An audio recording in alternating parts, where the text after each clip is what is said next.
Ang isang ina ay gagawin ang lahat para mapaganda ang buhay ng anak niya. Wala itong hinahangad na ibang masama para sa anak niya. Ang mga plano niya sa buhay, lahat ay para sa ikagaganda ng kinabukasan ng anak niya. Pero paano nga ba kung ang tanging nakikita ng isang ina na paraan para maging maganda ang kinabukasan niya ay sa maling paraan? Itutuloy pa rin ba niya kahit alam niya na hindi na ito maganda? Sa lahat ng ina, hanggang saan ang kaya mong gawin para mapaganda ang buhay ng sarili mong anak? Hanggang saan ka idadala ng pangarap mong mapabuti siya kahit na alam mong kakapit ka sa planong hindi maganda? Alamin natin ang kwentong ibinahagi sa atin ng ating kabarangay na si Rubina, isang anak na binenta ng kanyang sariling ina. Paano nga ba siya binenta? Alamin natin yan sa mga kwento ng pag-ibig, buhay at pag-asa sa Barangay Love Stories. Dear Papa Dudut, siguro mahigit 30 minuto na akong nakaupo sa gilid ng CR namin. Nakasuot ng magarang bathrobe habang hinahayaan kong tumulo ang hindi ko napunasang buhok sa aking suot. Naiinitan ako pero hindi ko pa rin magawang tumayo para lumabas ng CR na yon. Alam ko may nag-aabang sa akin sa labas ng pinto ng CR. Nakahiga marahil sa aming kama habang nanonood ng TV. Tumayo ako nang maramdaman kong ang ngawit sa aking mga paa. Tinungo ko ang salamin at pinagmasdan ang aking sarili. Hinawi ko ang basang buhok ko. Pinagmasdang mabuti ang aking maputlang mukha. Walang kahit na anong bahid ng kolorete sa mukha. Maganda ako. Yun din ang sabi ng lahat ng nakakasalamuha ko. Matangos ang aking ilong, malalim ang aking mga bilugang mata, at may biloy ako sa kanang pisngi. Kulay malabnaw na kape ang aking mga mata na mas lalong pinaganda ng aking mahahabang pilikmata na nakuha ko raw sa aking ama na hindi ko nakilala. Maganda ang pangako, Papa Dudut. Ang panganglaging sinasabi ng mga kakilala ko na pwedeng pang modelo pero hindi ko yon nagamit para doon. Dahil nagamit ko yon, ang pangangyon para mapa sa akin ng lalaking naghihintay sa labas ng CR na ito. Nakahiga marahil habang nanonood ng TV. Habang naghihintay na lumabas ako. Napabuntong hininga ako. Bakit ko nga ba ginagamit ang kagandahan ko sa ganitong buhay? Sandali lang. Mali na sisihin ko ang sarili ko dito dahil sarili kong nanay ang dahilan, Papa Dudut, kung bakit ako nasa ganitong sitwasyon. Sandali lang. Pumayag ako eh. Kaya ang ibig sabihin lamang nito ay pareho kami ng nanay ko na mali sa sitwasyong ito. Muli akong napabuntong hininga, Papa Dudut. Lumapit ako sa pintuan para buksan na yon pero hindi ko ginawa. Nilapit ko ang aking kanang tenga sa pintuan at pinakinggang mabuti kung ano ang ginagawa ng taong nasa kwarto. Baka sakaling mahagip ng pandinig ko kung ano ang ginagawa niya bukod marahil sa pagkakahiga at panonood ng TV. Nang wala akong halos marinig ay ipinihit ko na ang doorknob para mailuwa na ako ng CR papunta sa kwarto at doon ay nakita ko ang lalaking nasa kama habang nakaharap sa telebisyon na nakamute. Hindi niya ata ako napansing lumabas na ng CR dahil nakatuon ang buong atensyon niya sa kanyang cellphone. Halatang may kausap. Ayoko nang alamin kung sino yon. Dahan-dahan ako, Papa Dudut, na lumapit sa kanya at kung hindi pa ako naupo sa gilid ng kama ay hindi niya mapapansin na nandun ako. Ngumiti ito sa akin. Ngumiti ako pabalik sa kanya at matipid lang. Ngiting alanganin. Ngiting gusto kong bawiin dahil hindi ako masaya sa sitwasyon na meron ako pero wala na akong magagawa dahil nandito na ako. Hinawakan nito ang aking kamay at inangat at saka hinalikan habang nakatitig pa rin sa akin. Umiwas ako ng tingin. Memoryado ko na ang mukha niya. Sa tagal na naming nagsasama. Oo, Papa Dudut. Nagsasama kami, Papa Dudut, pero hindi ako ang asawa ng lalaking ito. Siya si Antonio. 56 years old at isang may kayang negosyante na nakilala ko kung saan ako ibinenta ng nanay ko. Oo, ibinenta ako ng nanay ko. Ako si Rubina at ipapakilala ko sa inyo ang bentahang naganap sa pagitan namin ng ina kong si Dina.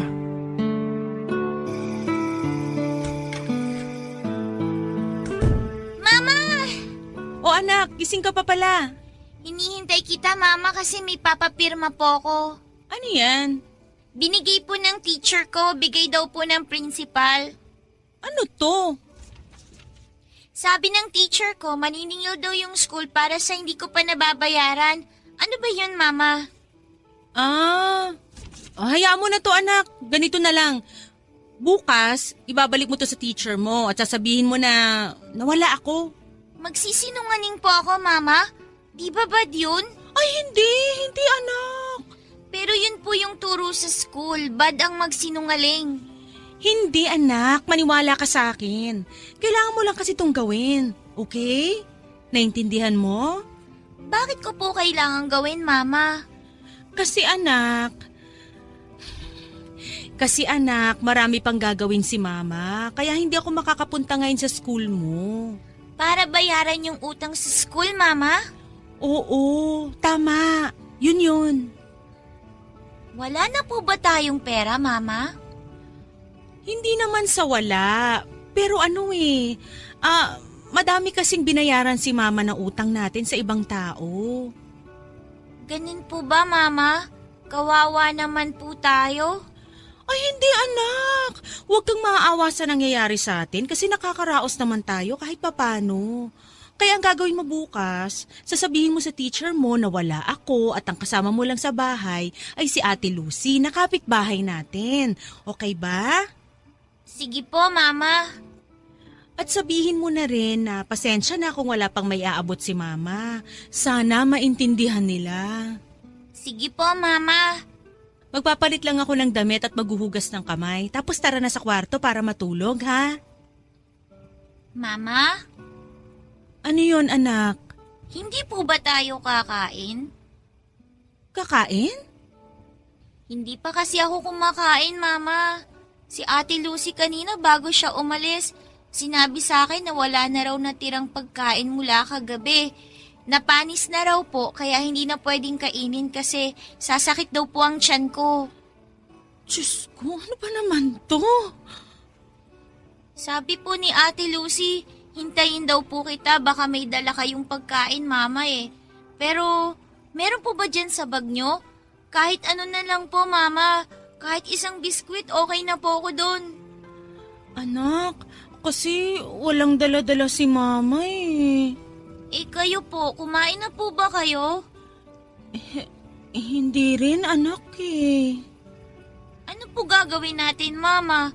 Kanina pa kasi sumasakit po yung tiyan ko sa gutom eh. Inom ka na muna ng tubig, anak. Ayoko na po, Mama. Nasusuka na po ako. Kanina pa ako nagtutubig. Lagyan mo ng konting asin para hindi ka masuya sa lasa ng tubig. Para may lasa rin, di ba? Wala na rin po tayong asin, Mama. Nasagi po nung daga kahapon, di ba? Kahit konti, wala? Wala na po. Winalis ko na po tsaka tinapon ko na po. Tara na lang sa kwarto, anak. May tinatago ka po bang pagkain doon, Mama? Wala, pero itutulog na lang muna natin yung gutom natin. Kaya po nating matulog ng gutom? Susubukan natin, anak. Saka ilang oras na lang umaga na. Makakakuha na uli ako ng racket para may pangbili tayo ng pagkain. Nung oras po kaya, Mama? Sana po bago ako pumasok sa school. Oo, anak. Madilim pa lang gagawa na ng paraan si Mama para magkapera. Tapos bibili ako ng pang-almusal mo. Kahit pandesal lang, Mama. Tapos hingi ako ng kape kina Ate Lucy. Hindi anak, gatas ang ibibili ko sa'yo kaya dapat matulog na tayo para bukas pagising mo may pagkain na sa mesa. Yay! Talaga, Mama? Sige po, tulog na tayo. Excited na po ako sa gatas na sinasabi mo.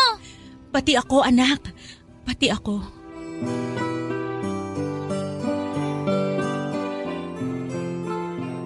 Bata pa lamang ako ay alam kong mahirap na kami ng nanay ko. Nasanay ako na laging itinutulog na lamang ang gutom.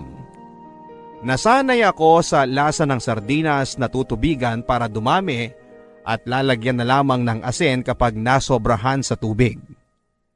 Nasanay na rin ang sikmura kong kumain ng mga panis na ulam na hinihingi ng aking nanay sa kapitbahay. Sabi ng kapitbahay namin, kailangan na naming ubusin ang tira-tira nila at wag nang ipaabot kinabukasan dahil mapapanis na yon. Pero hindi naniniwala si Mama. Sinusubukan niya na ipaabot pa kinabukasan pero nasisira na ito. Kapag gano'n na ang nangyayari, nakikita ko ang panghihinayang sa mukha ni Mama.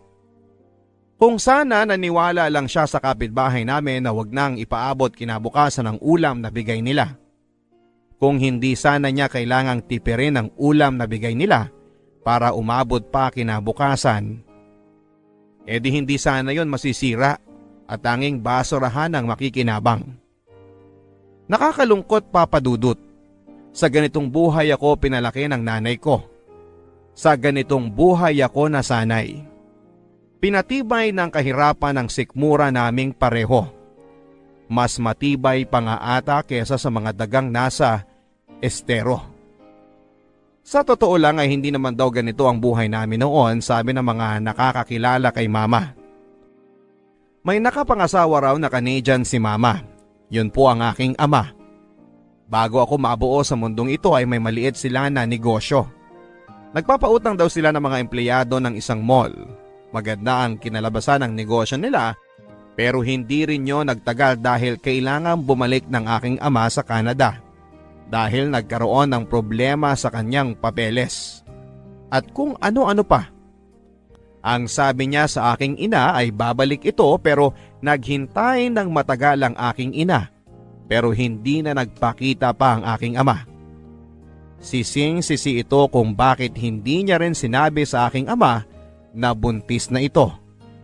Gusto sana niyang isorpresa noon ang aking ama pero dahil nga sa kailangang umalis kaagad ni Papa pabalik ng Canada ay hindi na niya nagawang sabihin pa. Ang sabi ni Mama sa sarili niya ay hihintay na lamang daw niya ang pagbabalik ng aking ama pero nanganak na si Mama, nailabas na ako sa mundong ito at lumaki. Pero hindi na nagpakita pa kahit anino ng aking ama. Mabilisan lang ding bumagsak ang negosyo ni na Mama at Papa dahil hindi naman sanay si Mama sa pagpapatakbo nito. Ang aking ama raw madalas ang nagpapatakbo ng kanilang negosyo. Taga-suporta lamang daw si Mama. Kaya ayon, noong nag-isang taon ako ay tuluyan nang nawala ang negosyo ni Mama at para mabuhay ako ay sa kung ano-anong trabaho ang pinasok niya. Nagtrabaho ito bilang helper sa isang karinderya. Sumubok din ito na maging masahista pero ang napasukan pala niyang massage parlor ay yung illegal at ibang masahe ang ginagawa. Nagmanicure at pedicure din siya pero dahil hindi naman niya talaga alam na maglinis ng kuko, ay tinigil din niya lalo na noong nagka-impeksyon ng nilinisan niyang paa.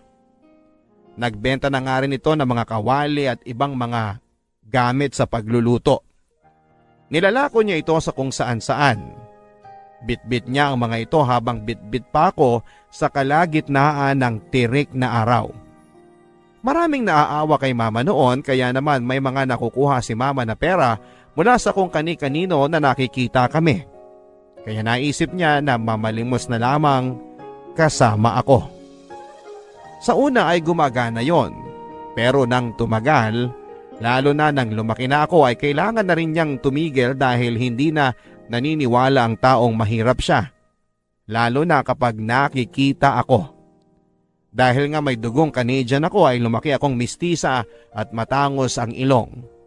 Kaya walang naniniwala na anak ako ng mahirap, na anak ako ng pulubi. Sa paglaki ko ay marami pa akong natunghayang trabaho ng mama ko.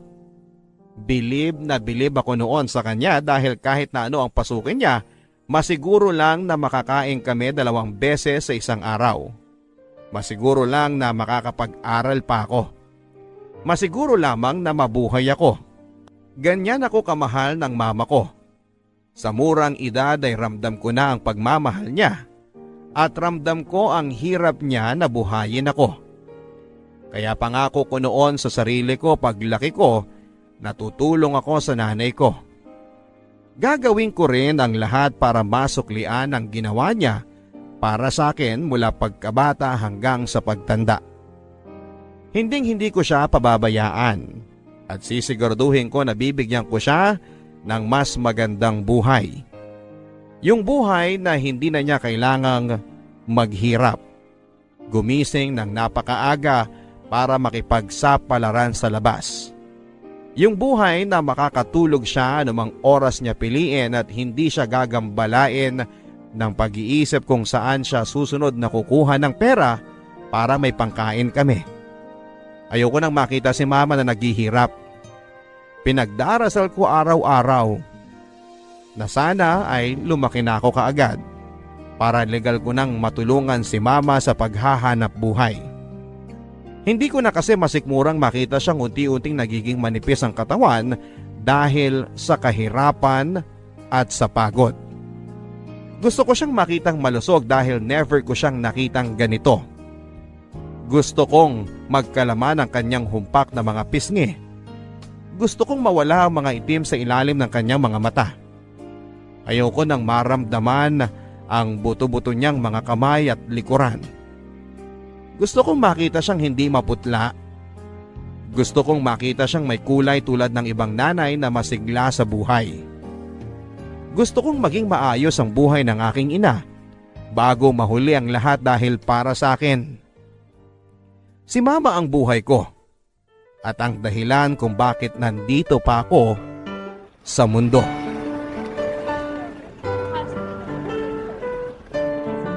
Uy, Dina! Lucy! Kamusta ka na? Eto, gumanda na. Halatang halata nga. Grabe ang puti mo na. Hindi yung puting maputla yung puting parang artista. Sinabi mo pa. Ang dara ng damit mo. Parang yan yung nakikita ko sa mga magazine Yung mga suot ng mga artista sa ibang bansa. Ang ganda talaga, Lucy. Ay, at saka tignan mo tong nasa leeg ko, oh. Ang gandang kwintas. Gintong tunay ba yan? Abay, bakit naman ako magsusuot ng fake, di ba?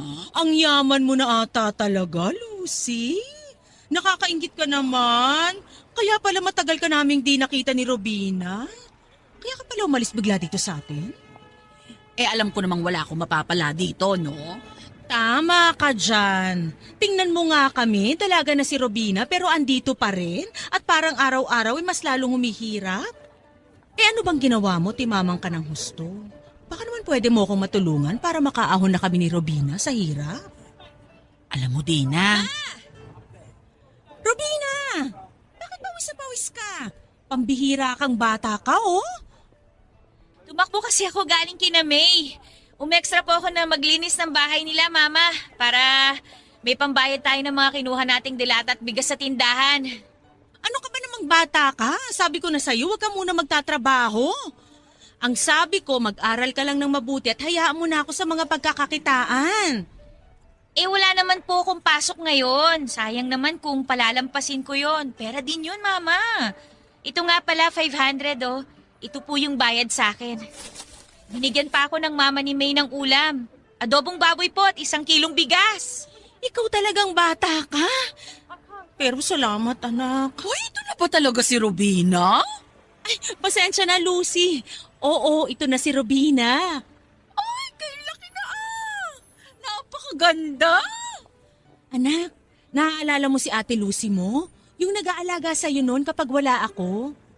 Kayo na po si Ate Lucy. Grabe po, hindi ko na kayo nakilala. Ang laki po ng iginanda ninyo at ang yaman nyo na rin pong tingnan. Ay, hindi lang ako mayamang tignan. Mayaman ako talaga. Oo nga, Lucy. Ano ba yung sikreto mo dyan? Baka naman pwedeng matulungan mo kami. Di naman kami iba sa'yo eh.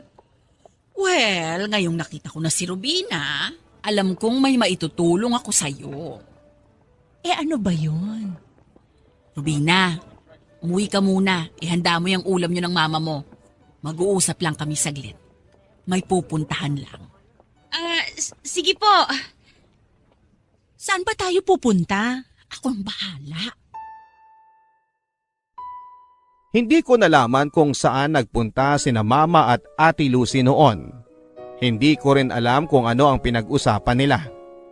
Basta ang alam ko lang ay pamadaling araw na nang nakabalik si Mama. Nagising pa ako noon at pinaghanda ko siya ng makakain pero ang sabi niya ay wala daw siyang gana. Sinubukan kong makipagkwentuhan sa kanya pero tumanggi ito. Hinawakan pa nga nito ang mukha ko at saka pinagmasdang mabuti. Paulit-ulit niyang sinasabi na ang ganda-ganda ko. Mabuti na nga lang daw at nakuha ko ang itsura ng aking ama at hindi sa kanya na walang kahit na anong ganda sa katawan. Naninibago ako sa mga sinasabi ni Mama. Hindi ko alam kung dahil kaya ito sa naging pag-uusap nila ni Ate Lucy. Nahiya naman akong tanungin kung ano nga ba ang pinag-usapan nila kasi alam kong ayaw na ayaw ni Mama na nakikisawsaw ako sa usapang matatanda. Kaya hinayaan ko na lang. Sa paglipas nga ng mga araw at buwan, napapansin ko ang panay ang pag-aalaga sa akin ni Mama. Inaalagaan naman niya ako dati pero triple ngayon na akala mo ay isa pa rin akong sanggol. Binilhan ako nito ng mga lotion, make-up at bagong damit. Ang sabi ko ay wag na niyang gawin yon dahil sayang lamang ang pera. Ang sabi niya ay may extra naman daw siyang kinita kaya okay lang. Para daw maranasan ko ang ibang nararanasan ng mga nagdadalaga. Lagi niyang pinapaalala sa akin na bago ako matulog ay kailangan kong maghilamos gamit ang sabon na binili niya para mapanatiling makinis ang aking kutis. Pinaiiwas din niya ako sa matatabang pagkain at matatamis. Di na tuloy ako nakakabili ng mga mamisong tsokolate. Gusto nito na mag-exercise ako. Sumali doon sa mga nag-e-exercise sa parke para gumanda pa raw ang hubog ng katawan ko, lalo na ngayon na papadalaga na ako. Pinabawasan din ito ang aking kanin. Tinatanong ko kung bakit ang sabi niya ay mahal na raw ang bigas kaya umuo na lamang ako. Sana nga ay yun ang dahilan pero noong tinignan ko siya ay alam kong merong pang mas malalim na dahilan. Hindi ko na maintindihan si Mama kung ano-ano ang mga pinaggagawa nito at ipinagbabawal sa akin. Hindi naman siya ganito dati. Pero ngayon ay parang sobra naman ata ang pag-aalaga niya. Kapag nga nagkakasugat ako dahil sa pagkamot ko dahil sa kagat ng lamok at ibang insekto ay bigla na lamang itong magagalit. Huwag ko raw hayaang masira ang balat ko. Binilhan ako nito ng kung ano-anong mga panggamot sa sugat ko sa legs at braso. Kailangan daw na wala ako na kahit na isang pantal sa katawan. Hindi raw puwede. Tinatanong ko kung bakit. Ang sabi niya lang ay magiging dalaga na ako kaya hindi na raw dapat pinababayaan ng sarili. Naniwala ako. Sana nga ay totoo ang sinasabi niya sa akin. Sana nga. Mabilis na lumipas ang panahon, Papa Dudut, at tuluyan na akong naging dalaga. Nang sumapit ako sa edad na 18 ay tuwang-tuwa si Mama. Sa wakas, yon ang narinig kong sinabi niya. Ang iniisip ko noon ay kaya siya natutuwa dahil may makakatuwang na siya sa paghahanap buhay. Gagawin ko naman talaga yon. Sabi ko kapag nasa legal na akong edad ay tutulong ako kay Mama. Kaya kung ano ang saya niya noon ay masaya rin ako. Marami na akong plano noon at para matuloy ko ang kolehiyo ko ay magtatrabaho ako sa isang fast food. Uso naman yun ngayon Part-time lang na trabaho tapos kapag weekends ay magiging kahera na ako doon sa karinderyang malapit sa amin. Nakausap ko noon ang may-ari at pumayag naman siya. Hindi ko pa nasasabi ang plano ko noon kay mama. Gusto ko kasi siyang sorpresahin at kahit konti pa lang ang maitutulong ko kay mama, pero at least mababawasan na ng konti ang pasanin nito sa hirap sa araw-araw. Isang gabi habang inaayos ko ang resume ko na ipapasa ko sa mga fast food na bala kong pagtrabahuhan ay dumating si mama at maraming daladala. Nilapag nito yon sa mesa at isa-isang nilabas at ipinakita niya sa akin. 3 napakagandang bestida na maiksi, 2 heels at makeup. Meron din itong pabangong nilabas. Tinatanong ko kung para kanino yon at ang sinabi ni mama ay para daw sa akin lahat ng yon. Nagtaka ako at tinanong ko kung para saan ang mga yon. Ang sabi niya sa akin ay gagamitin ko raw yon sa mga lakad namin. Tinatanong ko kung anong lakad ang sinasabi niya, pero umiling lamang ito at malalaman ko rin daw. Tinatanong ko kung saan ito kumuha ng pera para mabili lahat ng mga yon. May kamahalan yon at alam kong hindi niya kakayaning bumili noon base sa kinikita ni mama sa pang-araw-araw. Pero ngumiti lamang ito at sinabi sa akin na bigay lahat yon ni Ate Lucy. Lumang damit daw ng kanyang anak na dalaga. Mas matanda lang yon ng 5 taon sa akin. Naalala ko pa kung sino siya. Tinatanong ko yung pabango at makeup at doon ay sumagot si mama na inutang daw niya yon sa kakilala niya na nagbebenta nun. 2 gibs naman daw kaya kayang-kaya niyang bayaran. Napailing na lamang ako at saka tinuloy ang pag-aayos ng resume at nang mapansin niyo ni mama ay pinatigil niya ako. Hindi ko raw kailangang gawin yon. Nalilito ako sa mga sinasabi at inaakto niya pero hindi na ako nagtanong pa. Pinatayo niya ako at pinapunta ng CR para maghilamos at maglinis na ng katawan. After noon ay sinabi niya sa akin na matulog na ako dahil marami pa kaming gagawin kinabukasan. Akma kong tatanggi dahil bukas ko balak maghanap ng trabaho pero hindi ko na nagawa pang magsalita dahil tinulak na ako ng marahan ni mama papunta sa CR para makapaghilamos na at masimulan ko na ang pagpapahinga. Sa kagustuhan nga ni mama ay sumama ako sa kanya isang Sabado ng gabi. Pinasuot nito sa akin ang damit na bigay ni Ate Lucy. Hapit na hapit yon sa aking katawan. Hindi ako sanay na ganon kaya naiirita ako pero nakita ko kay mama na tuwang-tuwa siya. Hinayaan ko na lang. Pinasuot naman sa akin ito ang kulay itim na heels. Sobrang tangkad at halos mabuwal na ako sa unang pagkakasuot ko pa lamang. Hindi talaga ako sanay sa ganito. Sinabi ko naman yon kay mama. Sanay ako sa t-shirt at maong at sandals pero sadyang mapilit si mama kaya wala din akong nagawa. Halos 1 araw ako nitong pinaglakad-lakad sa buong bahay gamit ang heels para masanay daw ako. Nakailang tapilok ako noon pero hindi ako pinatitigil ni mama hanggat hindi ako nasasanay sa suot kong heels at nang makita nitong maayos na akong maglakad ay pinaupo ako nito sa harapan ng tukador na may salamin at tinulungan na mag-makeup. Nakailang bura kami sa mukha ko. Namumula na ang balat ko sa mukha sa kakakuskos ng panyong basa kapag nagkakamali kami sa pagpahid sa binili niyang makeup. Tumagal siguro kami ng 2 oras bago kami natapos. Pinagmasdan niya ang mukha ko. Kitang-kita ko ang pinaghalong saya at lungkot sa kanyang mga mata. Hindi ko mawari kung alin doon ang mas nangingibabaw. Hindi ko na rin inalam pa. Nang makita niyang maayos ako ay hinila na ako nito palabas para pumunta sa sinasabi niyang lugar kung saan daw sila nagpunta ni Ate Lucy. Dinala ko ni mama sa isang mamahaling hotel. Hindi ko alam kung paano siya nakapasok doon. Kung paano kami pinapasok. Basta may binulong lang si mama doon sa isang lalaki at hinayaan na kaming tumambay doon sa isang bar. Umorder si mama ng alak pero hindi yon pinagalaw sa akin. Display lang daw. Nagtataka na ako noon talaga kay mama pero hindi ko alam kung bakit hindi ko magawang magtanong sa kanya. Matapos ang ilang minuto ay iniwan ako nito sa bar. Ang sabi niya ay wag daw akong aalis doon. Pinigilan ko ito pero sabi niya 1 o 2 oras lang daw siyang lalayo sa akin.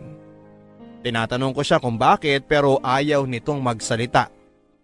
Basta hinawakan lang nito ang braso ko at tumingin sa akin. Mabilis na itong umalis. Nagtungo ito sa dulo ng hotel kung saan ay natatanaw pa rin niya ako. Hindi ko alam ang gagawin ko noon.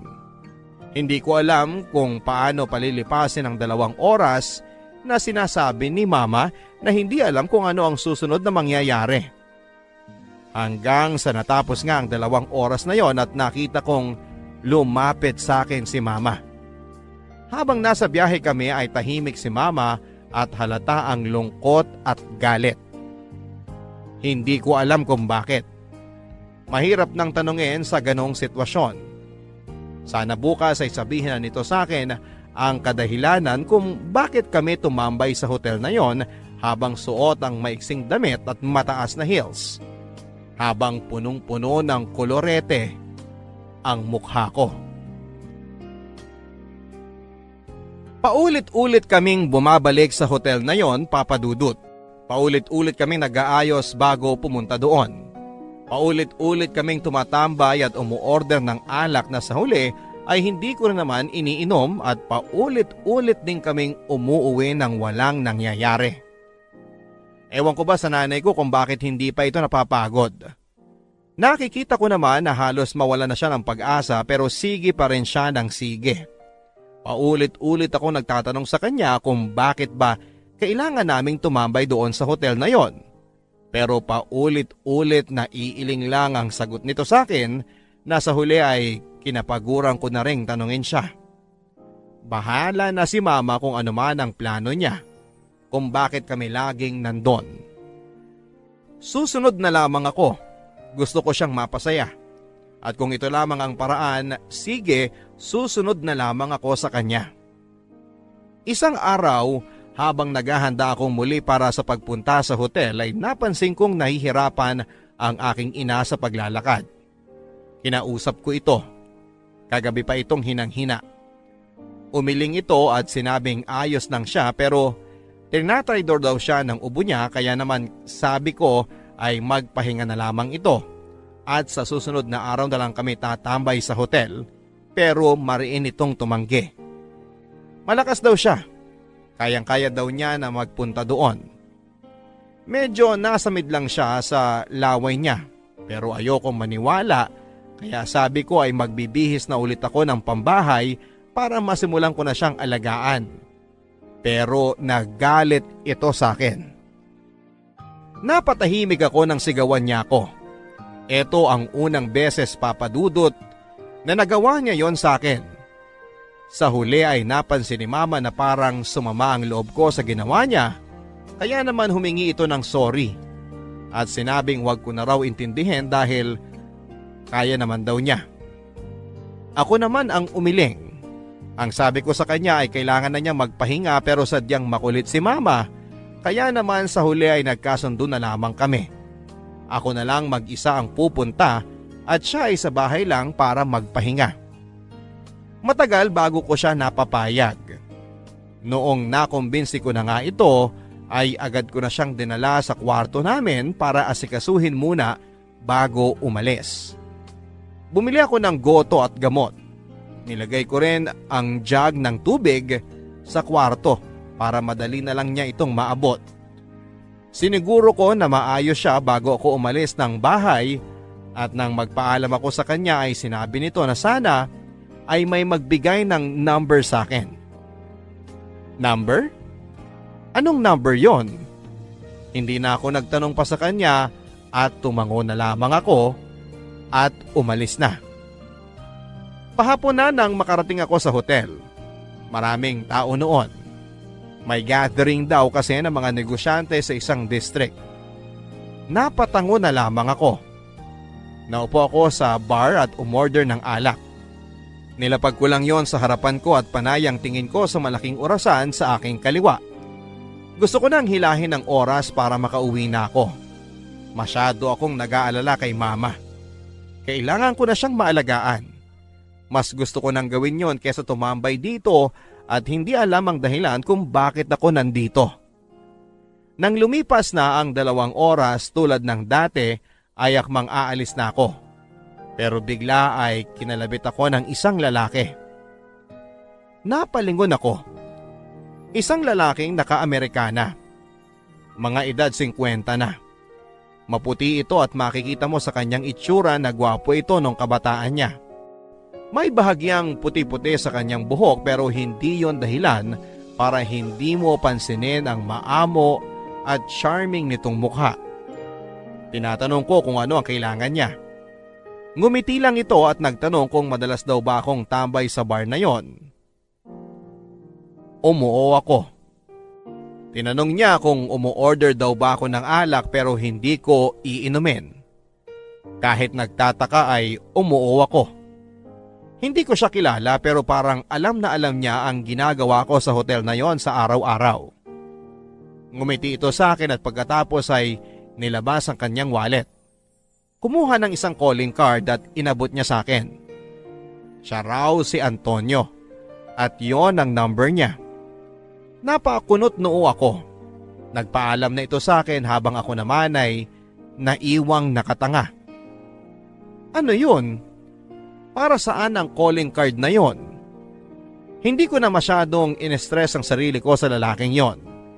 Nilagay ko sa aking maliit na shoulder bag ang kanyang calling card at nagmamadali ng umuwi.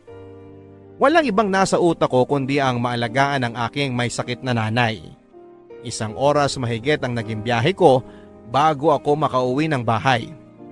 Sakit na sakit ang paa ko noon sa heels na suot ko. Pero baliwala lahat ng yon dahil nakita ko na ang aking ina. Nagbihis lang ako ng saglit at pagkatapos noon ay inasikaso ko na ang nanay ko. Pagkakita pa lamang nito sa akin ay agad na itong nangumusta sa mga nangyari sa hotel. Doon ay bigla kong naalala ang calling card na inabot sa akin ni Antonio. Ang taas ang lagnat nyo, ma. Mamaya ulit pupunasan ko kayo ng bimpo, ha? Magluluto na rin ako mamaya ng lugaw para may makain po kayo. Mapait ang panlasa ko, anak. Huwag mo na muna akong pakainin. Kaya pa naman na sikmura ako. Huwag matigas ang ulo, ma. Baka mas lalong lumala ang lagnat nyo niyan. Kahit ilang subo lang para hindi naman kayo manghina lalo at saka makainom na rin po kayo ng gamot. Oo na, bahala na. Bakit kasi ngayon pa ako nagkasakit? Bugbog din kasi ang katawan nyo sa trabaho eh. Di sana nasamahan man lang kita kanina sa hotel. Kahit naman sumama kayo, wala rin naman hong ibang naganap. Wala na naman? Ang nangyari lang po kanina, bago ako umalis, biglang may nag-abot ng calling card niya. May edad na ba yung lalaki? May kaya? May edad po, oo. May kaya. Hindi ko po alam eh. Pero sa damit naman niya, mukha naman po. Asan ang calling card niya? Ha? Asan ang calling card niya? Asan? Ma, relax lang kayo. Mamaya mabinat kayo niyan eh. Mabibinat ako lalo kapag hindi mo pa inabot sa akin yan. Oh, ito po. Ito na yon. Naku, salamat naman. Ito na yon, anak. Ano pong ito na yun, ma? Ito na nga yung bunga ng matagal nating pagpunta-punta sa hotel na yun. Hindi ko po kayo maintindihan, ma. Ang calling card na to, ang kailangan natin para yumaman tayo. Yumaman? Sa hotel na yun yumaman ng Ate Lucy mo. Doon niya dinala ang dalaga niya at doon sila nakakilala ng mayamang matanda na ibabahay ang dalaga ni Ate Lucy mo. Kaya tayo doon pumupunta?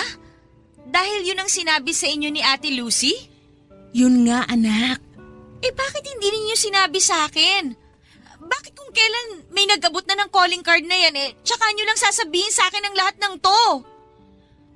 Kasi alam ko, anak, na di ka papayag. Hindi talaga! May dangal pa ako, Ma! Huwag niyo naman ako igaya sa iba! Hindi tayo mabubuhay sa dangal, anak. Mabubuhay tayo kapag nagpaka-practical tayo. At ito na yun. Kailangan lang natin ng isang matandang lalaki na maeengganyo sa ganda mo at... At ibabahay niya ako at maaambunan na tayo ng pera niya, ganun ba? Tama, anak. Tama. Kaya ngayon pa lang, tawagan mo na to. Ayoko! Tawagan mo na, anak. Pera din to. Ganun na ba talaga tayo kakapos para kailanganin nating gumamit ng ibang tao? Ma, ayoko! Anak, pagod na ako. Pagod na ako sa paghihirap. Gusto kong maranasan na 3 beses tayong kumain sa isang araw. Makabili ng mga gusto natin, yung hindi lang dahil kailangan natin. Mangyayari pa rin naman yun, Ma. Kunting tiis lang.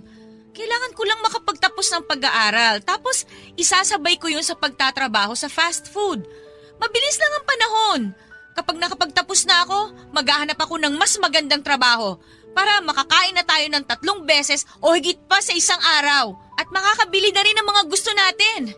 Ma, magtiwala ka. May iaahon kita sa hirap, huwag lang sa paraang gusto ninyo. Pero ito ang pinakamadaling paraan. Hindi mo na kailangan magtapos ng pag-aaral kahit hindi ka na mag-aral. Gusto ko pang mag-aral, Ma. Gusto ko makapagtapos. May pangarap po ako. Pero paano naman ang pangarap ko para sa atin? Gusto kong maging maginhawa ang buhay natin. Mahina na ako at tumatanda na. Ipagkakait mo ba sa akin to? Ang tagal-tagal kong naghirap mula nung iniwan tayo ng ama mo, alam mo yan. Tapos ito lang ang hiling ko sa'yo. Ngayon lang ako humiling sa'yo pero hindi mo pa ako kayang pagbigyan. Ma. Hayaan mo na, Rubina. Huwag ka nang mag-alala. Isipin mo na lang yung dangal mo. Huwag mo nang isipin ang kinabukasan mo. Huwag mo na akong isipin. Kahit na magdildil lang ako ng asin, okay lang sa akin. Ma naman, please, makinig ka. Lumabas ka muna ng kwarto. Hayaan mo muna ako makapagpahinga para gumaling na ako kasi kung hindi ako gagaling bukas, wala tayong kakainin. Kung hindi ako babangon sa kamang to, lalo tayong maghihirap. Hala sige, lumabas ka na. Gusto ko magpahinga. Alam kong sumama ang loob sa akin ni Mama. Hindi ako nito iniimik papadudot at hindi kinakain ang mga nilalatag kong pagkain sa kanya. Kaya naman para matigil na ang tampuhan sa amin ay kinuha ko na ang calling card at tinawagan ko yon. Pero hindi ako ang kumausap dahil hindi ko alam kung paano sisimulan. Inabot ko yon kay Mama para siya na ang makipag-usap kay Mr. Antonio.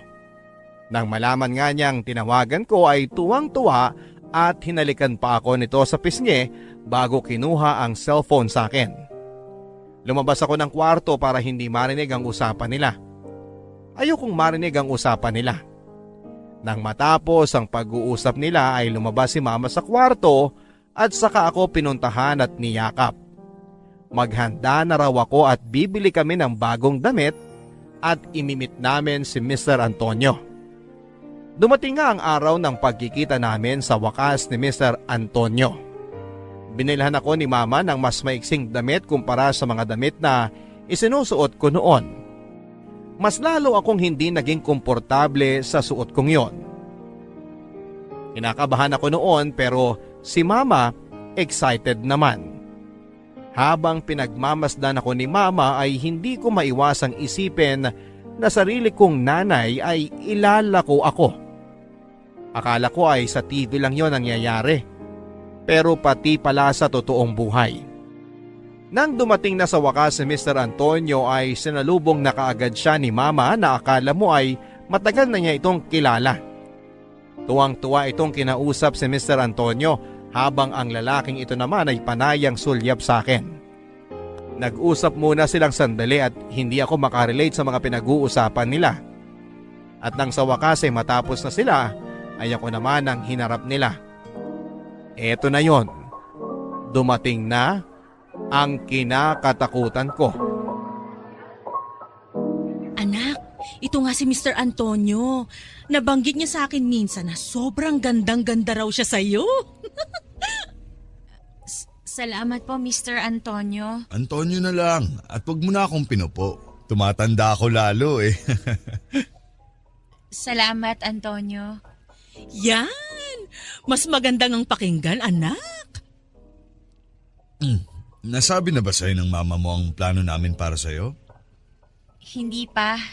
Mr. Antonio, may pahapyaw pa lang kaming usapan nung nalaman ko na binigay mo nga ang calling card mo sa kanya nung nakaraan. Good. At least ngayon, di ka na masyadong mabibigla sa mga malalaman mo at mangyayari. Ano po ba yung mangyayari? Gusto ko pong malaman. Yan naman tayo sa po eh. Ay nako. So, Dina, sino ba ang maunang magsabi sa kanya? Ako ba o ikaw? Mukhang mas kailangang ako na lang, Mr. Antonio. Anak, Robina, ganito kasi yon. Itutuloy ko lang at mas ipapaliwanag pa sa'yo yung gagawin natin, ha? Yes, Ma. May nakahanda ng kwarto para sa inyo ngayong gabi, anak. Kaming dalawa lang? Yes, anak. Kayong dalawa lang. Ma, bakit? Kasi yun yung napag-usapan, anak. Ready ka na ba? Hindi. Hindi. Anak, nandito na tayo. Huwag mo naman akong ipahiya, please. Dito natin malalaman kung makakatikim na tayo ng ginawa. Mr. Antonio, ready na siya. Papakapehin ko muna siya. Mukhang kinakabahan eh. Kung di pa naman siya handa, pwede namang sa ibang araw na lang. Ay, hindi. Ngayon na natin simulan. Sayang naman yung binayad sa kwarto. Di ba, anak? Di ba, anak? Opo, Mama. Okay, good. Wait lang ha. Sagutin ko lang tong client ko. Umorder lang kayo ng umorder dyan. Ako nang bahala. Panyero! Anak, ano ba naman yan? Napag-usapan na natin to, di ba? Walang lugar ang pag-iinarte mo. Binibigla niyo naman ako, May. Ganun talaga. Huwag ka na magulat sa mga susunod pa. Basta makinig ka na lang sa akin at umoo sa lahat. Nasimulan na natin to, huwag na tayong aatras. Malapit na tayo sa ginhawa. Ma, baka naman... Kung iniisip mong umatras, mabuti pang magkalimutan na tayong dalawa. Ayoko nang walang isang salita. Pumayag ka na sa usapang to. Gawin mo ang lahat ng gustong ipagawa ni Antonio sa'yo, oras na makapasok ka na sa kwarto nyo. Pero Ma... Wala nang pero-pero. Sumunod ka na lang. At sumunod nga ako sa gusto ni Mama. Nang ganap nang dumilim sa labas ay nagpaalam na si Mama para umuwi na. Marami pa raw itong lilinisin sa bahay. Tumingin ito ng malalim sa akin bago nagpaalam at lumabas ng hotel na yon. Nang makapagsolo na kami ni Antonio ay kapwa kami natahimik. At nang hindi na matiis ni Antonio ang katahimikan, nagsalita ito at hinawakan nito ang aking kamay para patayuin ako sa pagkakaupo ko. At saka dahan-dahan akong inayang pumunta sa kwarto. Ewan ko kung nararamdaman niya ang panginginig ko. Nang makarating na kami sa kwarto ay naligo si Antonio. Nang matapos ito ay humiga na ito sa kama at malambing itong nagsabi na maligo na rin daw ako. Sumunod ako, Papa Dudut. Natagalan ako sa paliligo. Kung hindi ito kumatok sa pinto ay hindi pa ako lalabas. Nang makalabas na ako, suot ang isang puting robe ay ngumiti ito at dinala na ako sa kama. Nakahiga ako noon katabi niya. Tumingin ito sa akin at alam ko na ang balak niya. Pero hindi pa rin ako handa. Umiwas ako sa tingin sa kanya. Hinawakan niya ang balikat ko pero agad akong tumagilid para makaiwas sa mga susunod niyang gagawin. Napansin kong nadismaya siya. Sumubok itong yumaka pero agad kong iniwas ang katawan ko sa kanya. Hindi ko alam kung nasabi na ba ng nanay ko sa kanya na wala pa akong experience. Sana ay alam nito para maintindihan niya kung bakit ako alanganin sa mga nangyayari. Nang mahalata nito na wala akong interes na pumatol sa ginagawa niya sa akin, ay binuksan na lamang nito ang TV at saka nanood. Habang ako ay nagkunwaring natutulog para hindi na ako nito gambalain. Kinabukasan ay mag-isa na lamang ako sa kwarto at nag-iwan siya ng isang note sa mesa na nagsasabing sorry kung hindi pa raw ako handa. Ano ba namang katangahan yan, anak? Andun ka na pero wala ka pa rin talagang ginawa? Ma, kinabahan ako eh. Natakot ako. Kung humilata ka lang doon at hinayaan siya sa gusto niyang gawin sa'yo, di sana may pera na tayo ngayon. Sorry, Ma. May magagawa pa ba yung sorry mo? Malamang ngayon umatras na yon at naghanap na ng ibang babae. Ang tanga-tanga mo naman, anak eh. Bakit ka naman ganyan? Sabi ko naman sa inyo, Ma, hindi ko gustong gawin yun eh. Pero kailangan mong gawin kasi ito na yung gusto natin. Ma, ikaw lang ang may gusto nito. Kailangan mo tong gustuhin dahil nakasalalay dito ang magandang future mo. Yan ang gusto mo, di ba? Magandang kinabukasan para sa atin? Gusto ko po yun pero hindi ko gusto yung paraan nyo, Ma. At anong paraan ang naiisip mo? Mag-aral sa kolehiyo at magtrabaho ng sabay? Mas mabilis pang umasenso ang paghungkong yan ang plano mo. Wala naman pong masama kung susubukan natin eh. Kayo na rin ang nagsabi na matalino ako. Kapag nakapagtapos ako ng pag-aaral, paniguradong may kumpanyang kukuha sa akin. Walang masama kung ito yung plano, Ma. Subukan natin. Pero wala ring masama kung subukan natin ang mas madali at mas mabilis na paraan para kumita. At yun nga ay ang patulan si Antonio? One night stand na may kapalit na pera? Higit pa sa one night stand, anak. Marami pang gagawin para makuha natin ang tiwala niya at magkapera tayo. Basta makinig ka lang. Ano ba ang mga plano nyo, Ma? Hindi ko muna sasabihin sa'yo lahat para hindi nabubugbog ang utak mo sa takot. Sa ngayon tatawagan uli natin si Mr. Antonio para ma-schedule uli kayo sa hotel na yon at gawin mo ang lahat para di na maulit ang nangyari sa inyo nung nakaraan. Siguraduhin mo na mapapasaya mo siya at pagkatapos nun, saka tayo mag-uusap uli para sa susunod na gagawin. Muli kaming nagkasama ni Antonio sa hotel na yon, Papa Dudut, sa iisang kwarto. At hindi tulad doong nakaraan, ngayon ay may nangyari na sa amin. Ginawa lahat ni Antonio, lahat ng magpapasaya sa kanya ng gabing yon at hindi ako pumalag. Hindi ako lumaban. Sinunod ko ang sinabi ng nanay ko. Matapos noon ay nakita ko naman na masayang masaya si Antonio. Kinabukasan ay sabay kaming nag-breakfast at inaya ako nitong mag-shopping. Binilhan ako nito ng maraming damit at sapatos at may kasama pang groceries para sa amin ni Mama. Buong araw kaming muling magkasama at nang gabi bago niya ako ihatid sa bahay ay nag-usap kami sa kanyang magarang sasakyan at sinabi sa akin na balak niya akong ibahay. Eto na ata yung plano ni Mama. Ang sabi ni Antonio ay gustong-gusto raw niya ako. Ibang-iba ako sa lahat ng mga babaeng nilapit sa kanya. Gagawin niya raw ang lahat para maibigay kung ano man ang magpapasaya sa akin. Basta hindi lang daw siya mahuhuli ng asawa niya. Napatingin ako sa kanya. May asawa na siya? Kabit ako? Gusto niyang maging kabit ako? Agad akong lumabas ng sasakyan niya at pumasok na sa bahay. Hinanap ko si Mama para kausapin siya.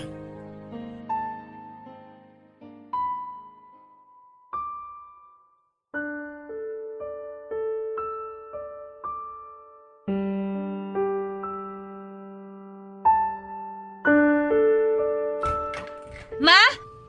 Ma? Andito ako sa CR! Ma? Alam niyo ba na may asawa si Antonio? Oo.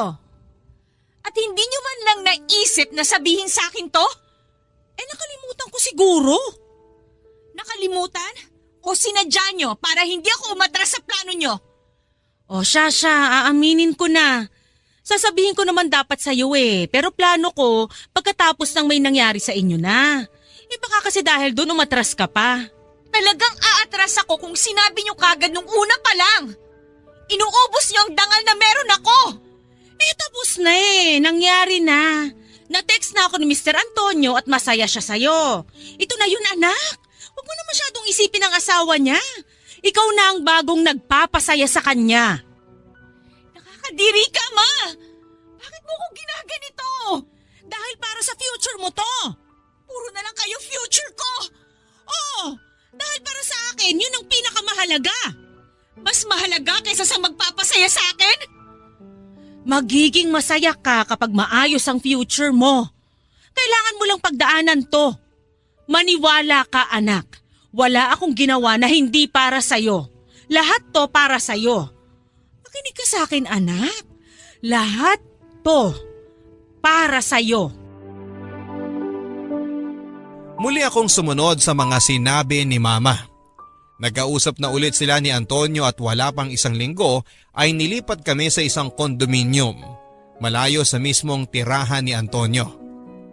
Wala kaming ibang bitbit kundi ang sarili namin. Ang sabi ni Antonio, lahat ng kailangan namin ay nandun na. Magsabi lang daw kami kung may kulang pa para maipadala niya.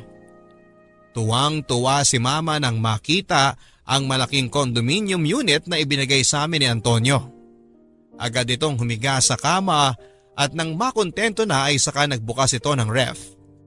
Mas lalo itong naging masaya nang makitang umaapaw sa lusog ang ref namin. Yun pa lang ang unang beses na nakita ko ang sagad na saya ng aking nanay. At kahit papaano ay naging masaya din ako. Hindi ba yun naman talaga ang pangarap ko? Ang makita siyang masaya habang iniaahon siya sa hirap. Tuwing weekends ay kasama ko si Antonio hanggang Lunes ng umaga. Kapag andon si Antonio ay nagche-check-in naman si Mama sa isang hotel na malapit lang sa kondominium para makapag-solo kami ni Antonio. Nakasanayan na namin ang ganong klase ng setup. Nakasanayan ko na ito. Nakasanayan ko nang maging kabit. Mabait naman si Antonio, kaya naman hindi ako nahirapang pakisamahan siya sa totoo lang. Lagi itong nakikinig sa mga sinasabi ko at lahat ng gusto ko. Kahit hindi ko sabihin ay ibinibigay niya. Ang sabi niya ay gusto lang daw niyang maging masaya dahil gustong gusto niya ako. Kapag ganito na ang ginagawa at sinasabi niya ay medyo gumagaan na ang loob ko hanggang isang araw. Hindi ko na namalayan na nahuhulog na ako sa kanya. Pero alam kong dapat na hindi ako mahulog ng todo. Dahil nga sa kabit ako, and at the end of the day ay uuwi pa rin ito sa asawa niya at maiiwan ulit ako na mag-isa. Kaya nga sinusulit ko na ang araw na kasama ko siya para maiparamdam na na-appreciate ko lahat ng ginagawa niya para sa amin ni Mama. Pinagluluto, minamasahe, pinapakinggan at inaalagaan ko siya. Hindi dahil ito ang gusto ni Mama, kundi ito ang gusto ko Umalis na ba dahil si Antonio? unti-unti nga ay nahuhulog na Kaayos ang lang loob po. ko sa kanya sa Pinagluto mo ba siya bago paglipas umalis? ng panahon.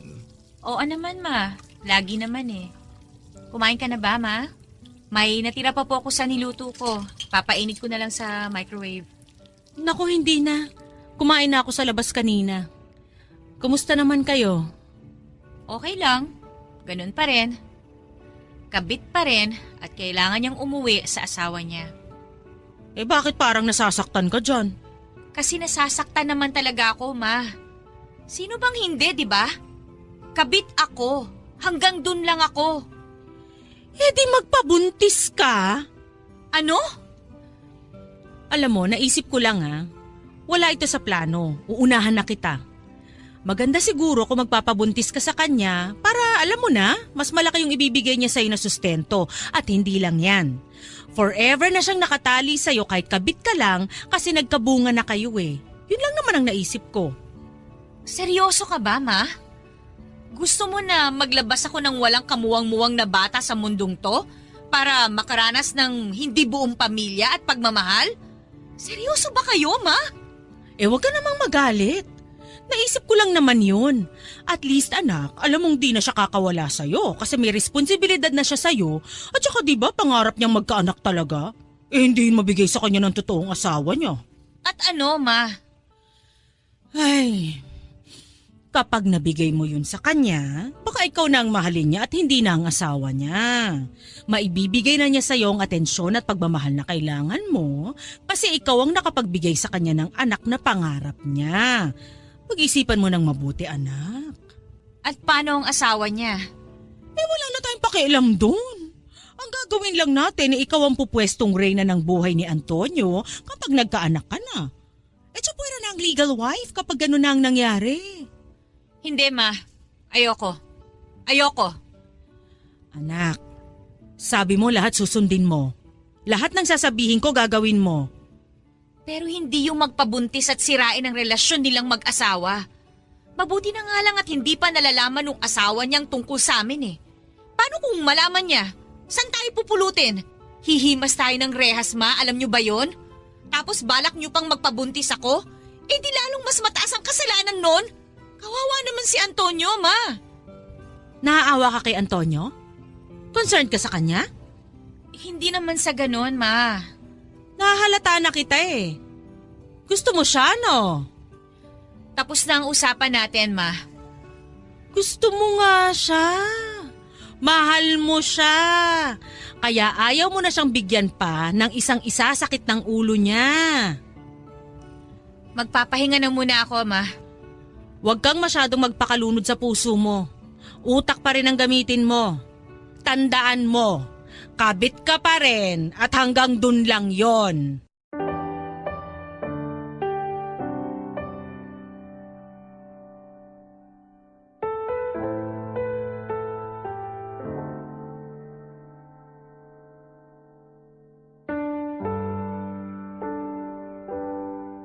Pasensya ka na kung ngayon lang ako nakarating dito ha. Birthday kasi ng biyanan ko eh, di ako basta-bastang pwedeng umalis. Okay lang yon. Sanay naman ako na pinupuntahan mo lang kapag nakakatakas ka sa kwadra ng asawa mo. Oh, bakit ka naman ganyan kung makapagsalita? May dalaw ka ba? Hindi ako nakikipagbiruan ah. Alam mo, feeling ko gutom ka lang.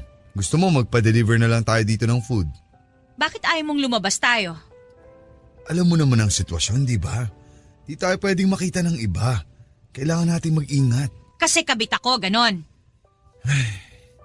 Kabit kita pero gusto kita. Mahal kita, alam mo yan, di ba?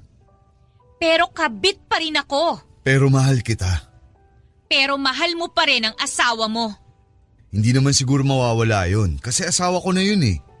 Eh ano pang ginagawa ko dito sa buhay mo? Kung hindi rin naman pala mawawala ang pagmamahal mo sa asawa mo. Pag-uusapan ba natin to ulit? Bakit hindi na ba pwede? Di ba napag-usapan na natin to? Kala ko klaro na tayo sa sitwasyon natin. Habang tumatagal, nagiging malabo na ulit ang lahat. Kaya gusto ko ulit linawin. Baka sakaling tanggapin na ng sistema ko ang lahat ng sinasabi mo. Please, Robina. Sobrang stress na yung inabot ko ilang araw na. Sa negosyo hanggang sa amin ng asawa ko. Pati ba naman dito sa'yo? Makakaranas pa ako ng stress. Kaya nga ako pumupunta sa'yo para mawala ang inis at pagod ko. Tapos ganyan ka pa? Kasalanan ko ba kung maramdaman ko to? Babae ako. Malamang nasasaktan ako sa sitwasyon ko, lalo na't ano? Lalo na't mahal na kita.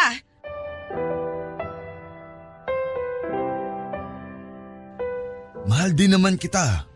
Pero hanggang kailan tayo magiging ganito? 2 taon mo na akong tinatago. Hanggang kailan ako makukontento sa ganito? Alam ko mahirap, Robina. Pero sana maintindihan mo na di ganun kadali ang inihiling mo. Hiwalayan mo ang asawa mo. Ano? Ang sabi ko, hiwalayan mo ang asawa mo. Klaro na ba sa pandinig mo? Alam mong hindi ko pwedeng gawin yun, di ba? Kasi ano? Kasi alam mo naman na nakasalalay ang sustento ko sa inyo ng nanay mo sa negosyo ng asawa ko. Eh di magtatrabaho tayong pareho. Magsisimula ulit tayo. Sanay na ako sa hirap. Kayang-kaya ko na yon, huwag ka mag-alala. Pero ako hindi sanay. Hindi ako sanay sa hirap, Robina. Kaya sorry kung hindi ko kayang ibigay sa iyo ang hiling mo. Umalis ka na. Ha? Hayaan mo muna akong mapag-isa. Pero andito na ako eh. Nakapagpaalam na ako sa asawa ko na nasa Tagaytay ako for a conference at sa Lunes pa ang uwi ko. di sabihin mong hindi natuloy. Di yun maniniwala. Di sabihin mo nag-away kayo ng kabit mo, baka doon maniwala. Rubina! Sabi ko umalis ka na. Please, Antonio, umalis ka muna.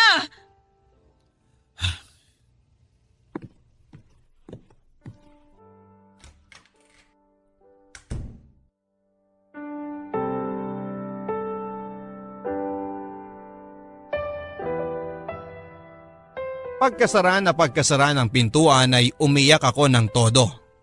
Sobrang sama ng loob na pinaghalong hiya at inis ang naramdaman ko ng mga oras na yon. Kung dati ay tanggap ko na ang pagiging kabit pero ngayon ay parang hindi na.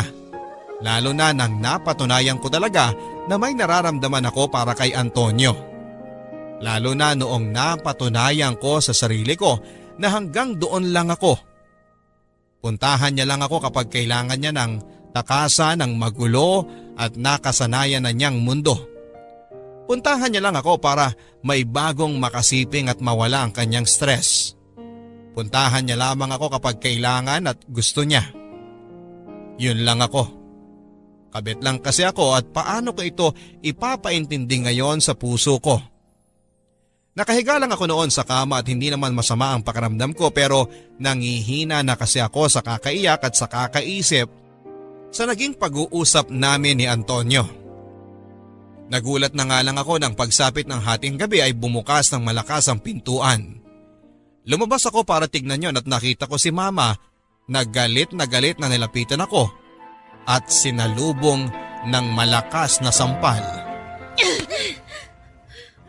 Boba! Tanga! Ano bang pumapasok sa utak mo? Nasisira ka na ba talaga ng tuktok?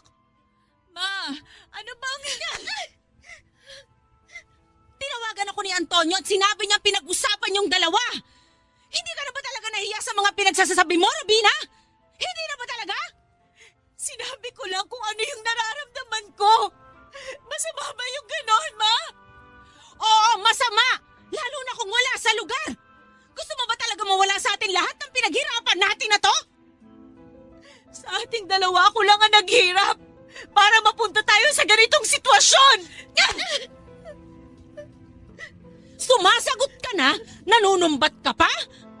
Sinasabi ko lang kung ano ang totoo. Sinasabi ko lang ang nararamdaman ko. Yang nararamdaman mo, ikakapahamak mo! Kung gusto mo maging tahimik tayo, itiko mo yung bibig mo at pigilan mo ang nararamdaman mo. Naintindihan mo ba ako? Hindi. Hindi ko na kayo maintindihan, Ma. Hindi. Huwag mo akong inaartihan ng ganyan, Rubina. Huwag kang tatanga-tanga dyan. Tandaan mo kung ano ka. Kabit ka lang. Oo, kabit ka lang. Kung kailangan pa ulit-ulit ko tong sabihin sa'yo para matauhan ka at malaman mong pwesto mo sa buhay na to, oo, ulit-ulitin ko. Kabit ka lang, Robina. Kabit ka lang. Hanggang dyan ka lang at huwag ka nang aasa na tataas ka pa. Paano niyo nasasabihin, Ma? Anak niyo ako! Kasi yun ang totoo, di ba? Yun naman ang gusto mong mangyari, di ba? Ang mailabas ang katotohanan? O yan sinasabi ko na sa'yo ang katotohanan sa buhay mo. Kabit ka! Kabit ka lang, Robina! Oo, kabit ako! Pero kayo ang dahilan kung bakit ako naging kabit! Pasalamat ka nga at ginawa kitang kabit. Kung hindi kita nilako kay Antonio, hindi magkakalaman niyang katawan mo. Matutulog kang gutom at hindi ka makakatikim ng mga pagkain na pangarap mong kainin mula pagkabata. Kaya huwag ka nag-iinarte dyan. Matuto ka magpasalamat. Di salamat, Ma. At ginawa mo kong kabit. Kung hindi dahil sa inyo, siguro ngayon nakahanap na ako ng lalaking single at mamahalin ako. At hindi ipaparamdam sa akin na may kahati ako. Salamat, Ma, ha? Kasi dahil sa inyo, natuto akong makontento sa pirang-pirasong binibigay sa akin na pagmamahal at atensyon. Thank you! Sobrang thank you, Ma! Good! Matuto ka magpasalamat. At ito pa ha, uulitin ko. Isaksak mo sa utak mo na kabit ka, okay? Kabit ka. Kabit, kabit. Wala kang karapatang humiling pa ng sobra kasi ano ka? Kabit. Hindi ako makapaniwala sa mga narinig kong salita na lumabas sa bibig ng aking ina. Ganito na ba siya kagahaman sa pera at nagawa niya akong masaktan sa mga salita niya? Alam ko sa sarili ko na kabit ako pero yung paulit-ulit na banggitin sa'yo ng nanay mo, yung nanay mo mismo ang magsasabi sa'yo nito ay parang dinudurog ang loob ko. Hindi ko na magawa pang umiyak noon. Mas lalong bumigat ang loob ko. Nagkulong ako sa kwarto nang umalis si mama. Umaga na ako nakatulog noon at bago magtanghali ay nakatanggap ako ng tawag mula kay Antonio. Ayoko sanang sagutin dahil masama pa rin ang loob ko pero sa pagkakataong yon, siya lang ang alam kong magpapagaan ng loob ko. Nakakatawang isipin na kung sino pa ang taong dahilan kung bakit durog na durog ang puso ko ay siya ring dahilan para gustuhin mong mabuo ka. Sinagot ko ang tawag niya. Sinubukan kong pakalmahin ang sarili ko para hindi na ito maramdamang kagagaling ko lang sa mahabang oras ng pag-iyak. Nagsorry ito at sinabing mali siya sa mga sinabi niya. Gusto niyang magkita kami noon. Naka-check-in lang daw siya sa malapit na hotel sa condominium. Gusto niya raw akong makita dahil hindi siya sanay na hindi ako nakakasama sa mga ganong araw. Naging marupok ako, Papa Dudut. Wala pang 20 minuto ay nakabukas na ang pintuan at andon siya para yakapin ako. At doon ay muling may nangyari sa amin.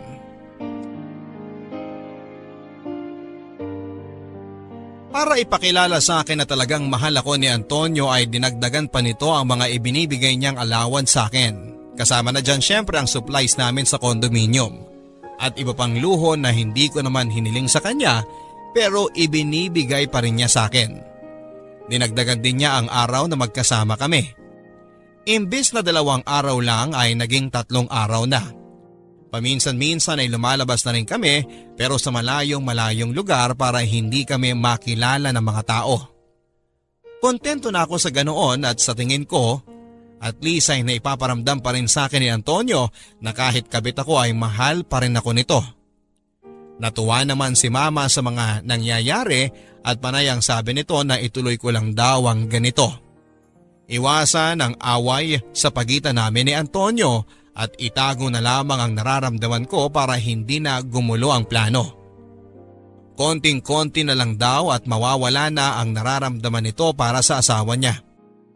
Konting-konti na lang daw at mapupunta na sa akin ang lahat ng pagmamahal ni Antonio.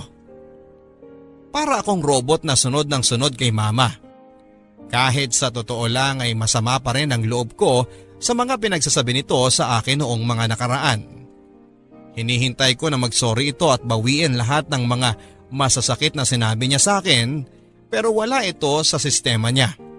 Na para bang hindi nakaprogram sa kanyang katawan ang salitang sorry. Talagang pinaramdam pa rin niya sa akin na ako ang mali sa mga nangyari sa nakaraan. Na siya ang tama at dapat lang ako makinig sa kanya.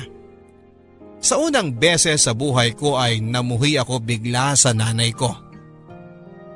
Sa paglipas ng mga araw, naging masaya at kontento na lamang ako sa mga nangyayari.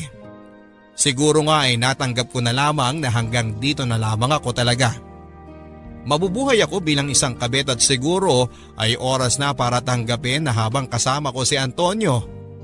Habang mahal ko siya, ay mananatiling kalahati lang ang maibibigay nito sa akin dahil ang kalahati ay laging nasa asawa niya na kailangang araw-araw kong taguan. Ingatan at iwasan dahil kung hindi ay mawawala ang natitirang kalahati ng puso ni Antonio at ayaw kong mangyari yon. Dahil kahit kalahati lang yon, kailangan ko yon.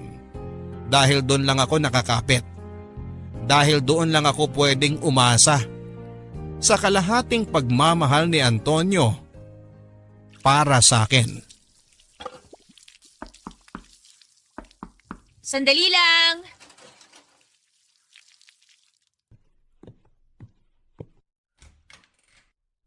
Ikaw si Rubina?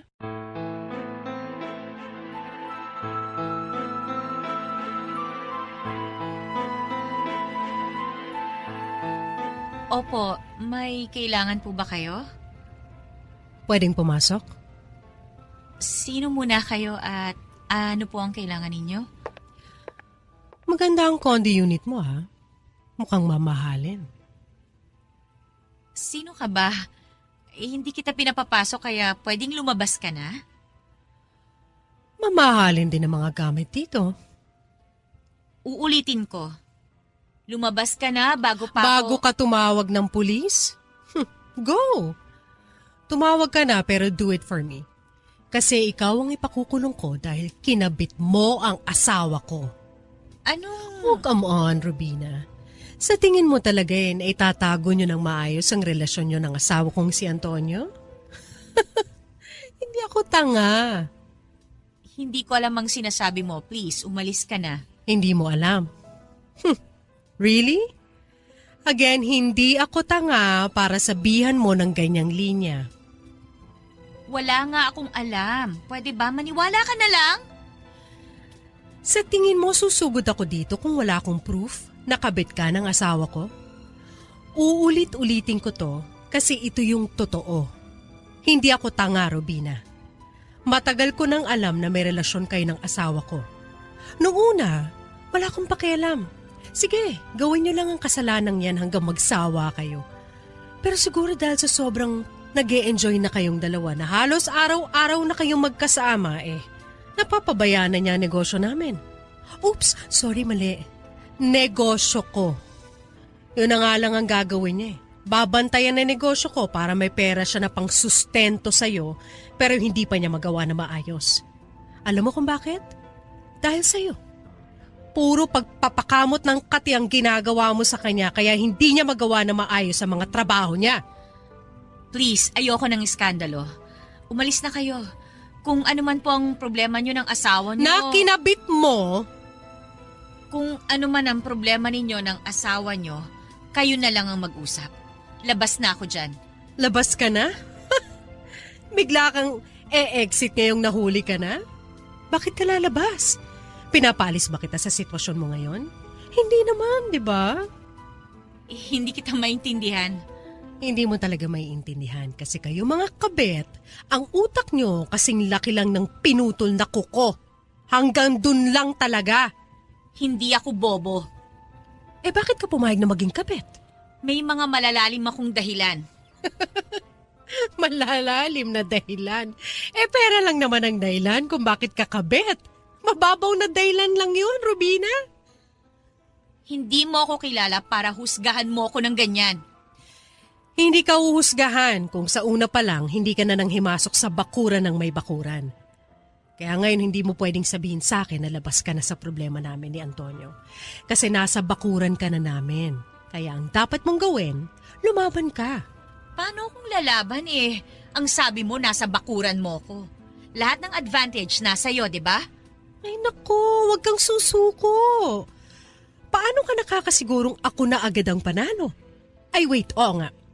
Sa laban na to, ako talaga yung palaging panalo kasi ako yung totoong asawa at ikaw yung... Please, umalis ka na. At ikaw yung... Please. Ikaw yung... Ako yung kabet. Ako yung kabet. Masaya ka na ba? O yan, panalo ka na. Nanalo ka kahit nandito ka sa bakuran ko. Masaya ka na?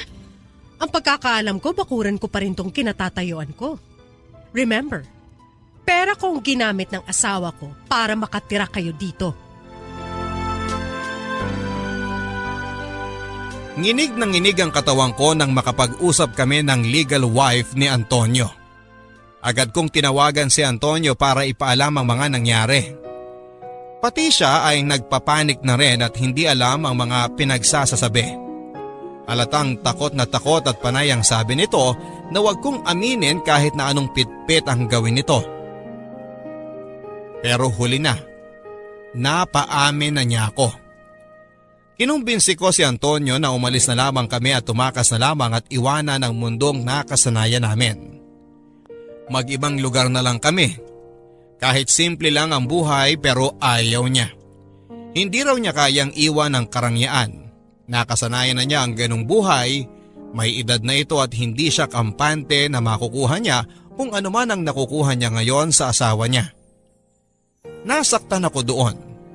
Talagang kahit na anong hila ko sa kanya ay tatakbo pa rin siya pabalik sa asawa niya. Siya na raw ang bahalang umayos nito. Sa ngayon, Papa Dudut, ay kailangan lang daw muna naming magpalamig na dalawa para makuha niyang muli ang tiwala ng asawa niya. Ang tanong ko naman, makukuha pa kaya niya yon pabalik? May lamat na ang relasyon nila. Imposibleng makabalik pa sila sa dati kahit na anong ayos niya. At paano ako? Mas lalo na ba niya akong itatago? Paano kung isang araw habang inaayos niya ang relasyon nilang mag-asawa ay ma-realize niya na kailangan na niya akong bitawan?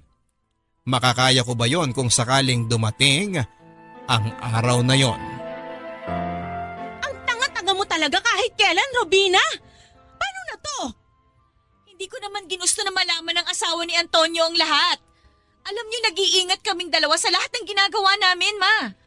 Kung nag-iingat kayo, bakit kayo nahuli?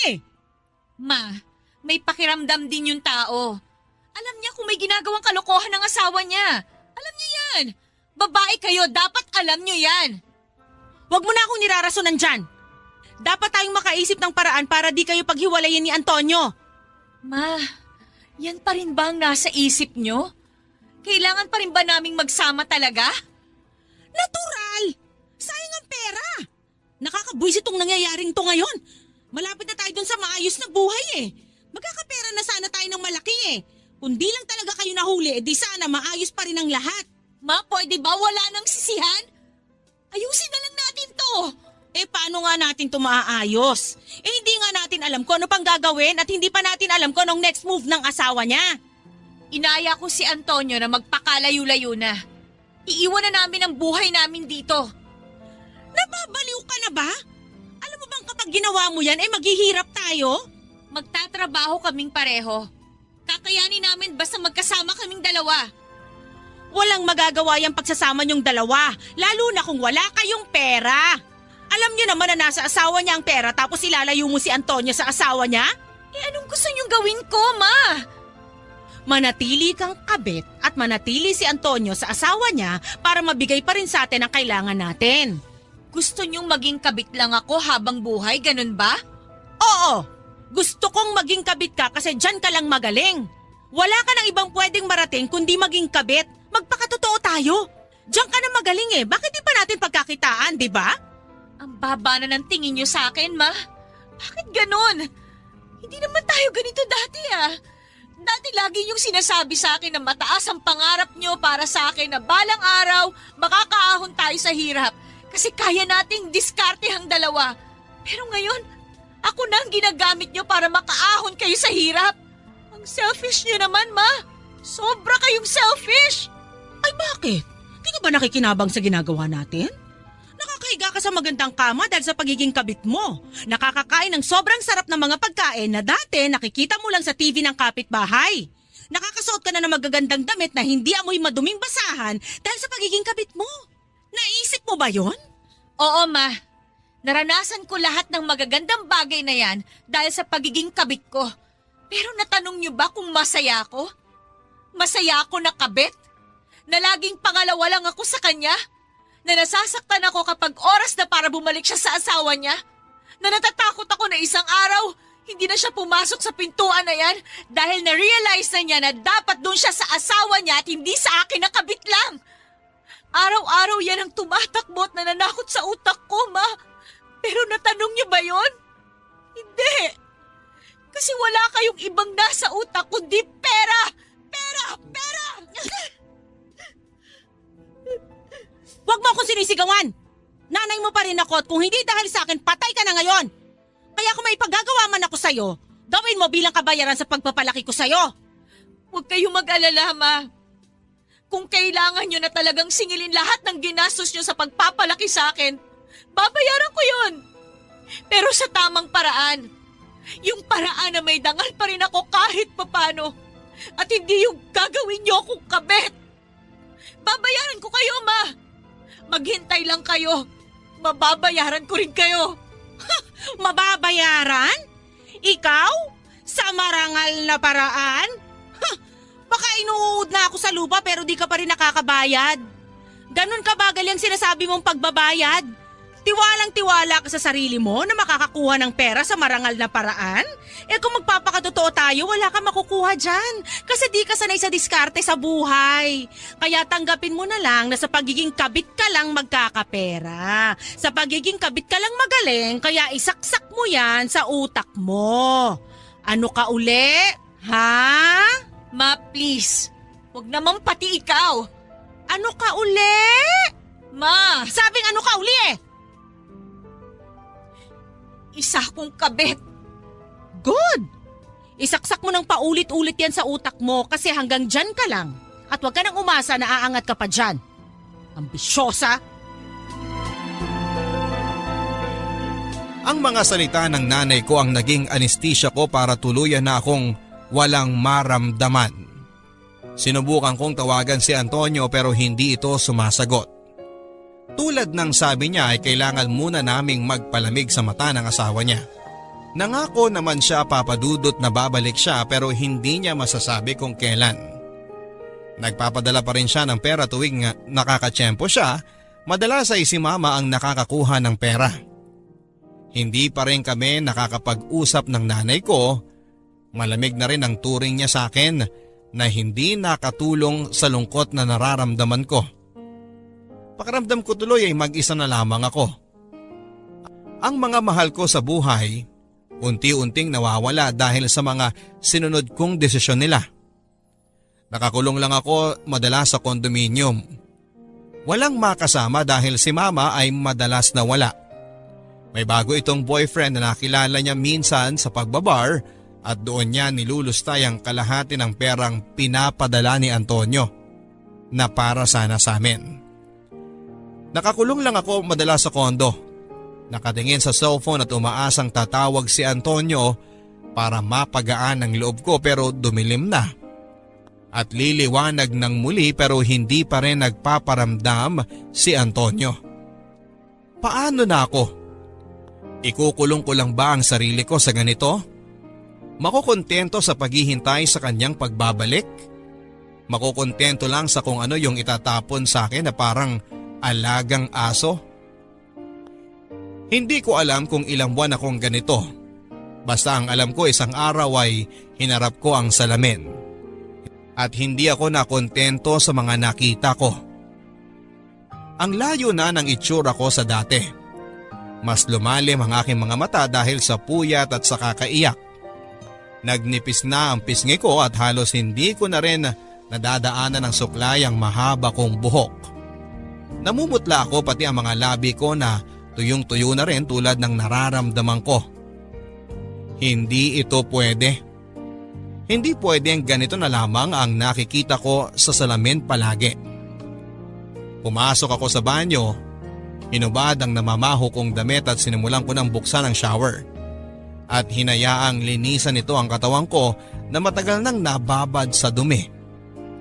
Nang makontento ako ay lumabas na ako at saka dumiretso sa kwarto. Binuksan ang kabinet at hinanap ang pinapulang bestidang meron ako. Nahanap ko yon. Napangiti ako.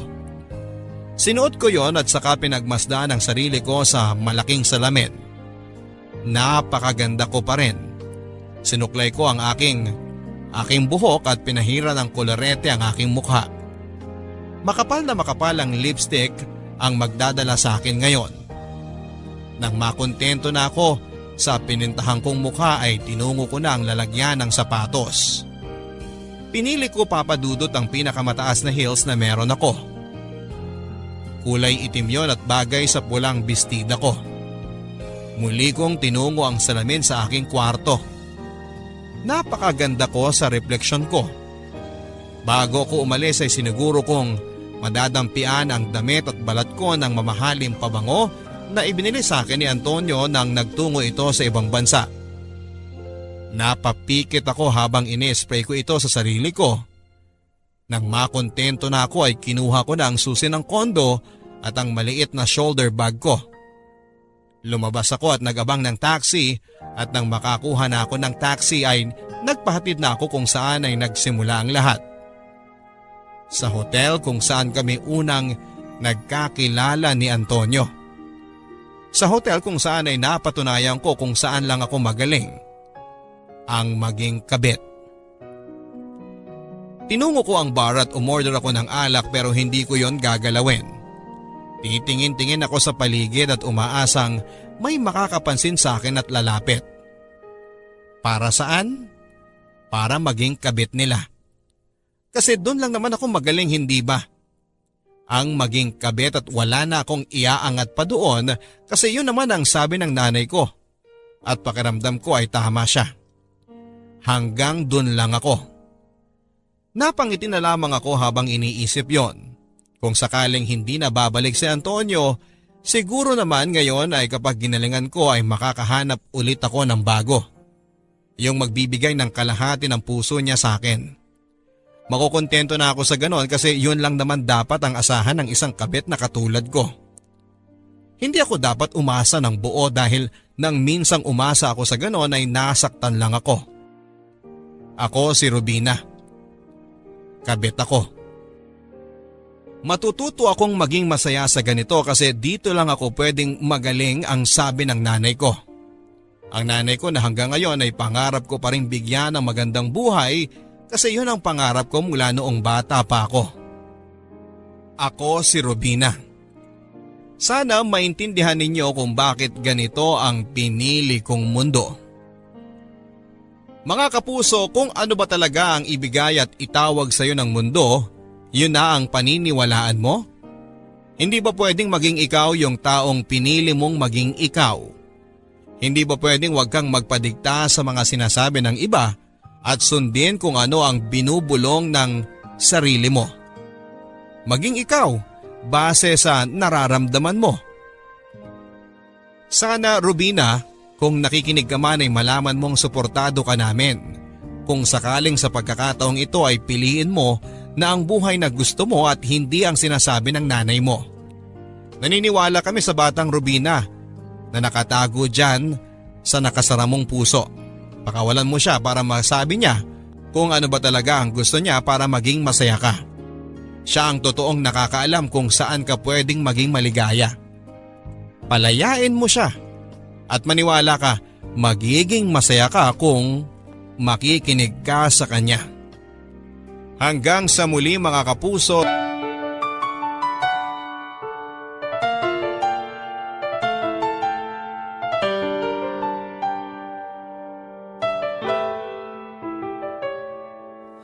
Ang buhay ay mahiwaga, laging may lungkot at saya. Sa Papa Dudut Stories, laging may karamay ka.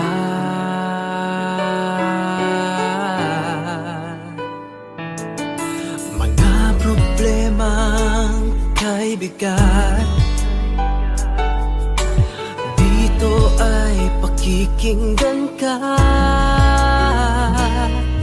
Sa Papa Dudut Stories, kami ay iyong kasama. Dito sa Papa Dudut Stories, ikaw ay hindi nag-iisa.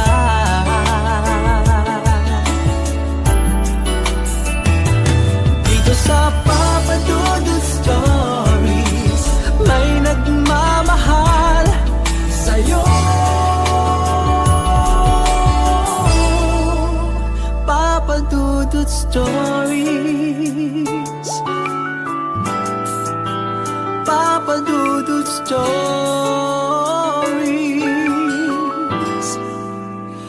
Papa Dudut Stories.